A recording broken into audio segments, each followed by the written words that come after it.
안녕하세요. 금융나침반의 대출상담사 김기호입니다. 오늘은 통대안에 대해서 설명을 드릴 건데 여러분들이 항상 이렇게 통대안에 대해서 검색을 하다 보면 가장 문제시되는, 그러니까 가장 의심이 되는 그 부분에 대해서 좀 설명을 드리려고 합니다. 통대안은 원래 그런 상품이 없죠. 금융사에는 통대안이라는 상품이 없어요. 다만 저희 상담사들이 상담을 하다 보면 이렇게 고금리 대출을 이용하시는 분들에게 저금리로 대안하기 위해서 상황상 이렇게 진행을 해야만이 저금리로 대안을 할 수 있겠다 라고 해서 만든 상품명이 통대안이에요. 그냥 그러다 보니까 저희 상담사들이나 고객분들 입에 오르내리는 그냥 상품명이지 금융사에는 존재하지 않는 그런 상품이라는 거고요.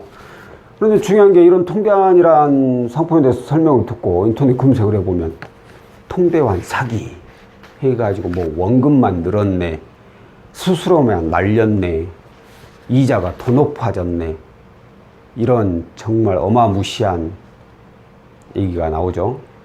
그런 얘기들 제가 봤을 때는 전부 다일지는 몰라도 대부분 사실입니다. 이게 뭔 소리야? 사실? 그럼 하라는 거야, 말라는 거야? 그죠? 자, 이런 부분들이 왜 발생하는지, 그리고 이런 부분들에서 내가 당하지 않으려면 어떻게 해야 되는지, 그 부분에 대해서 설명을 드리기 위해서 오늘 이 내용에 대해서 알려드리려고 하는데요. 자, 통대안은 저는 이렇게 생각합니다. 통대안 업체치고 사기꾼은 없어요. 다만 이 업체의 능력이나 정보, 그 통대안을 진행하는 사람의 노하우라든가 경험, 이런 게 부족해서 자기들 생각에 이 정도면 될 줄 알았는데 안 돼버리네. 그럼 어차피 내가 원금은 들어갔으니까 이걸 어떻게 해서든 돈이 들어갔으니까 회수를 해야지 하고 이제 어거지로 회수를 하기 위해서 이금융권 대부 이렇게 받는 거예요. 고객이 어찌 되든 말든 상관없이 내 돈이 중요하다 이거죠. 이런 일이 벌어지다 보니까 이제 당연히 사기란 얘기가 나오죠. 자, 그러면 여러분들은 어떻게 해야 돼요? 여러분들이 그런 업체에 당하지 않으려면 최소한 기본적인 자격 조건을 본인 스스로가 좀 알아두면 좋아요. 그래서 그 자격 조건에 대해서 얘기를 해드릴 거고, 당연히 이 내용은 지금까지 제가 통대안을 해와 본 결과로 이러이러한 분들은 하지 마십시오라는 거지, 모든 통대안 업체가 다 저와 똑같은 입장은 아니라는 거 말씀드릴게요. 분명히 대부분 똑같을 거예요. 근데 혹시라도 아닌 분들이 있을 수 있어서 제가 이 부분은 분명히 말씀드리는데, 이건 제 주관적인, 지금까지 해온 주관적인 내용과 그 경험과 노하우를 통해서 알았던 것들을 알려드리고자 하는 거고요. 통대안은 가장 기본적으로 4대 보험이 적용되는 직장인입니다. 직장인.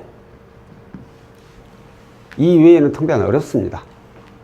프리랜서, 사업자 왜 안 돼요? 라고 물어보면 안타깝게도 은행에서 대출 나오는 비중이 굉장히 낮습니다. 낮고 불확실성이에요. 그럼 제 입장에서 돈이 얼마나 들어왔는데 그게 불확실하다 그러면 받아내기도 어렵다는 얘기죠. 그래서 진행 안 합니다. 가장 기본적인 내용이고, 자, 다음으로 채무 불이행.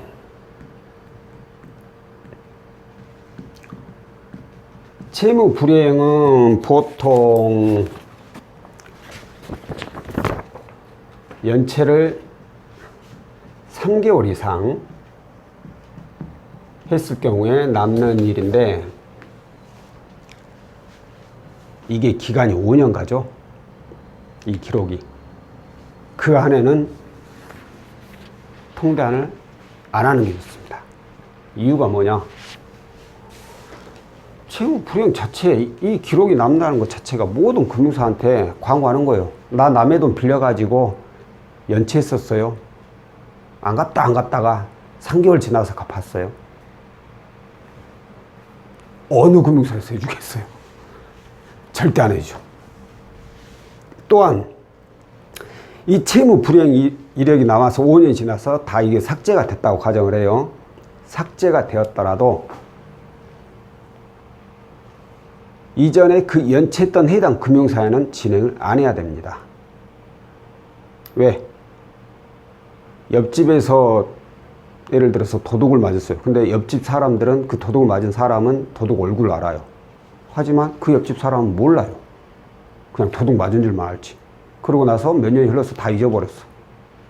그러고 나서 도둑이 손님이 우리 집 오면 저 사람이 도둑인지 내가 어떻게 할 거야. 하지만 그 사람이 또 그 집에 갔다. 그러면 그 사람들은 그 사람이 도둑인지 알게 되는 거죠. 그죠? 전산에는 연체가 삭제되었을지언정 자기 돈을 빌려주고 제대로 제때 못 받은 사람은 기억을 하게 돼 있어요. 다 기록이 남아있다는 거예요. 자체 전산에. 다시 해줄 수가 없죠. 아니 해준다고 하더라도 소액만 해주죠. 이 사람 잘 안 갚으니까 지금은 신용이 좋아졌으니까 혹시 모르니까 조금만 해줘보자. 이런 식이죠. 그러니까 가능한 이때 해당됐던 금융사는 피해 사는 건데 이건 뭐 통대한 업체한테 하는 말이네요. 고객분이 하는 분야. 고객분들한테 할 얘기가 아니라. 근데 고객님들도 그 얘기를 해주세요. 채무불이행 이력이 어느 금융사에 이전에 있었다. 왜? 얘기 안 해주면 저희 몰라요. 전산에 안 나오기 때문에. 그래가지고 이제 그런 것만 골라서 또 가버리면 죄다 부결 저희 기록만 남고.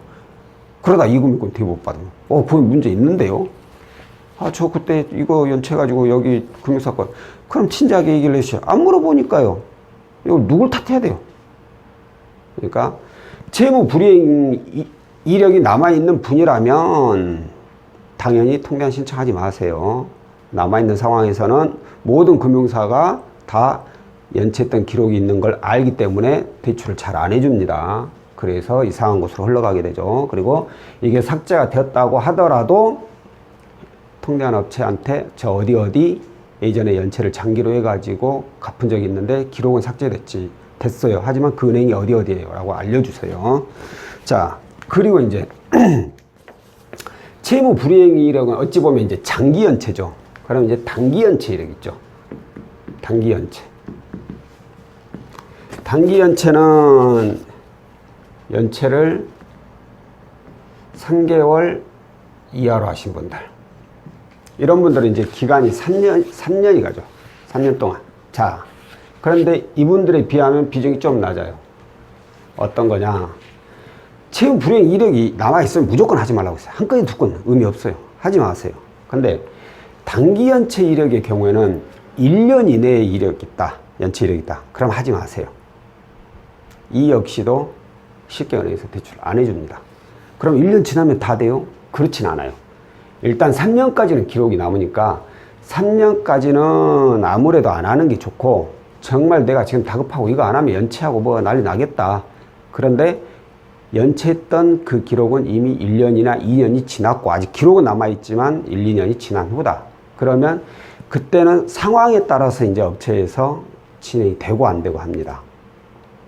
중요한 것은 1년 이내 기록이 있는 분들 무조건 하지 마세요.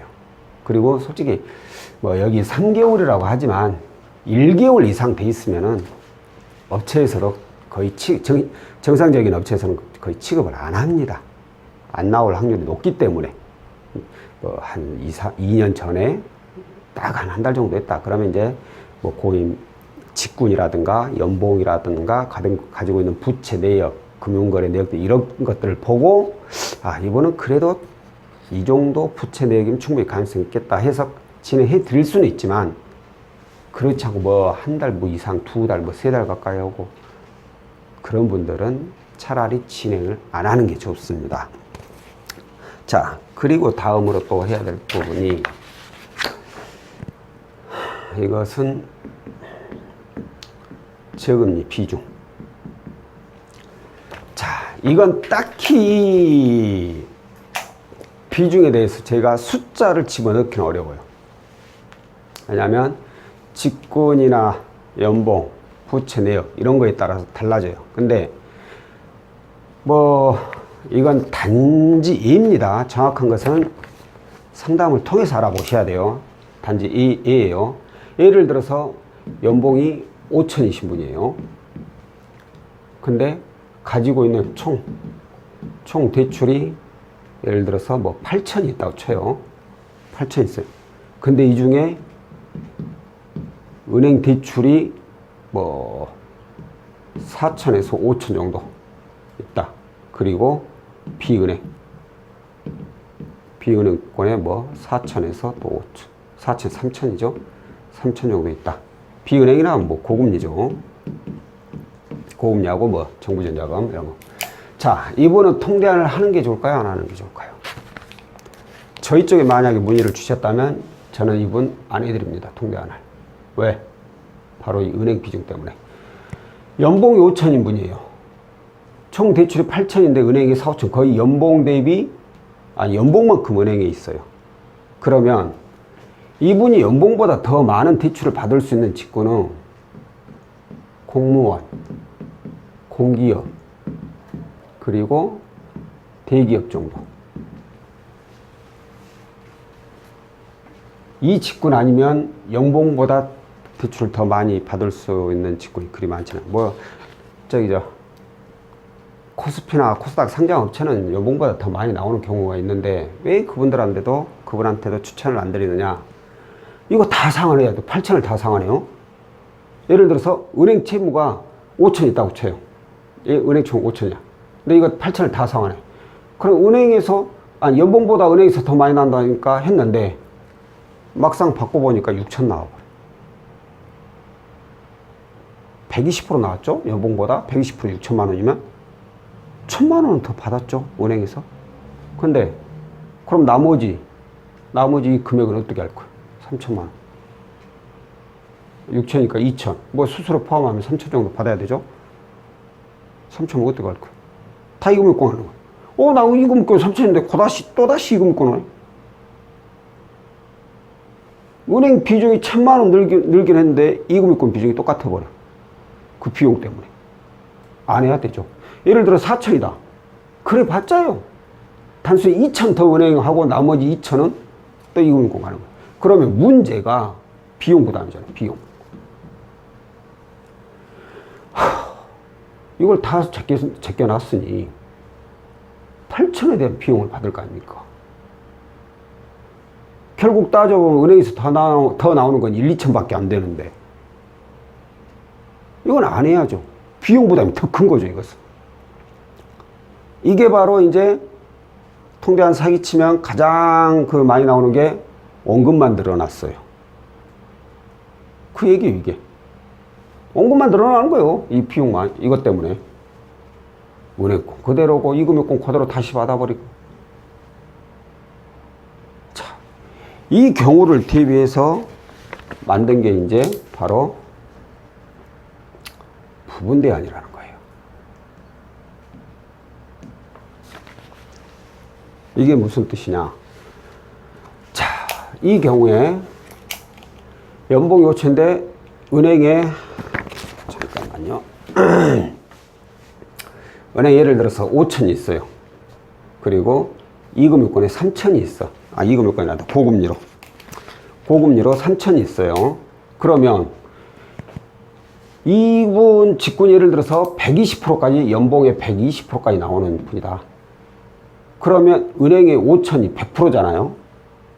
이건 그대로 놔둬요. 손 대지 말고. 이것만 다 상환을 해버리는 거예요. 이것만. 3천만 원만. 자, 그럼 120%니까 1,000만 원 더 받을 수 있잖아요. 여기서 이제 상환하고 은행을 가는 거예요. 은행에서 1,000만 원을 더 받는 거죠. 그리고 나머지 이제 비은행권을 가는 거죠. 이렇게 되면, 자, 결과적으로는 솔직히 이자를 많이 줄이는 상황은 아니에요. 다만 이 비은행권에 있는 대출이 뭐 이금융권에만 있다. 그러면 이분 아예 손도 대지 말아야 되지만, 뭐 고금리에다가 뭐 아주 대출 건수를 잘못 받아가지고 뭐 7, 8건 아주 많아가지고 월 납입금이 너무 많다. 이렇게 굉장히 큰 문제가 있는 상황. 그런 경우라면 이렇게 해서 부분대안을 하게 되면 은행권으로 하나 보내고 나머지 비은행권으로 가면 이걸 통합을 할 수가 있어요. 대출을. 통합을 할 수 있다는 것은 곧 월 납입금액을 줄이고 신용 등급을 올릴 수 있죠. 그러면 아무래도 상환 금액이 줄어드니까 생활이 조금 나아지죠. 거기에다가 이건 손을 안 대고 이것만 손을 댔으니까 비용도 적고. 이게 바로 이제 부분 대안이라는 거예요. 이것도 가능하신 분들이나 부분 대안도 솔직히 아무리 어쩌고 저쩌고 하더라도 이자를 그만큼 낮추는 부분이 있어야지 하는 것이지, 다 지금이나 후나 똑같은 상황이라면 그것도 의미 없죠. 그러니까 이 저금리 비중이 얼마나 되느냐에 따라서 아예 그냥 손을 대지 말거나 하더라도 부분 대안을 하시거나 이렇게 한다면은 제가 봤을 때는 이 부분에 대해서는 여러분들 스스로가 피해 나갈 수 있을 겁니다. 아시겠죠? 채무 불이행 이력이 4대 보험 직장인, 4대 보험 적용되는 직장인 안에서만, 그리고 채무 불이행 이력 있는 분, 단기 연체 이력 있는 분, 그리고 저금리 비중에 따라서